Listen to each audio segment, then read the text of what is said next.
The teachings are based on a text written by the 8th century Buddhist sage Shantideva, and its contents, as Pema Chodron explains, are remarkably relevant to modern life.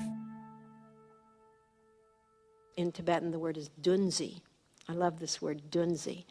It means distractions, sort of distractions that just sort of, you can waste your whole life in Dunzi. You know, just like the lifestyle of just sort of flipping through magazines, or, I don't know, the thing is what we find if we're not used to sitting quietly with ourselves, not used to meditation, not used to having any inner solitude in our lives, we find that we're very threatened by nothing happening. And we are addicted to Dunzi, addicted to distractions.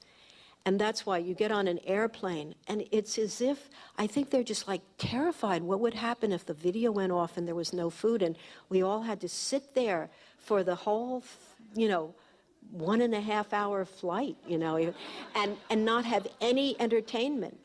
And, all the books, you forgot your book and everything. It would be kind of interesting to see if people would freak out. Because you walk up and down the aisles. You know what everyone would do? They'd close their eyes and go to sleep. They'd just try to not be there.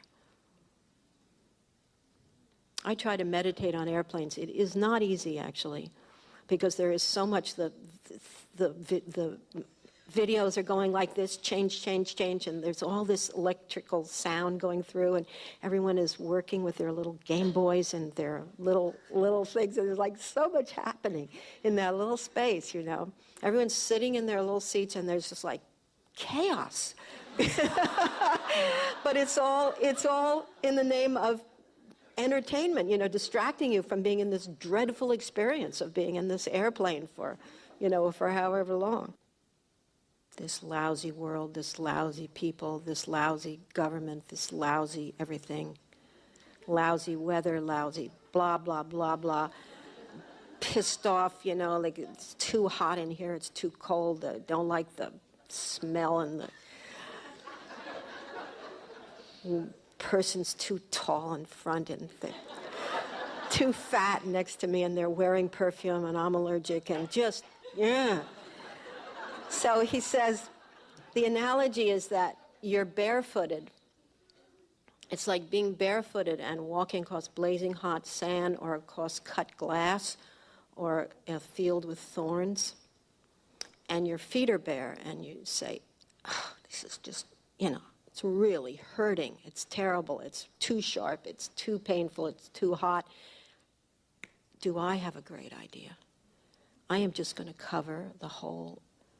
Everywhere I go, I'm going to cover it with leather. And then it won't hurt my feet anymore.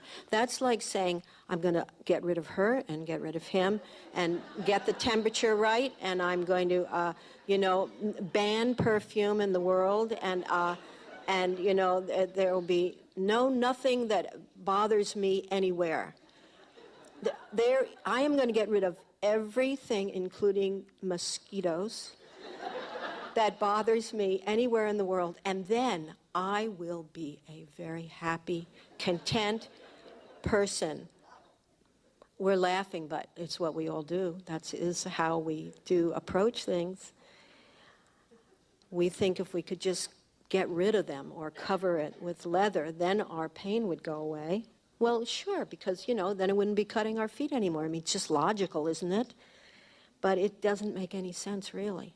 So he said, but if you simply wrap the leather around your feet, in other words, shoes, then you could walk across the boiling sand and the cut glass and the thorns, and they wouldn't bother you. So the analogy is, if you work with your mind, instead of trying to change everything on the outside, that's how your temper will cool down.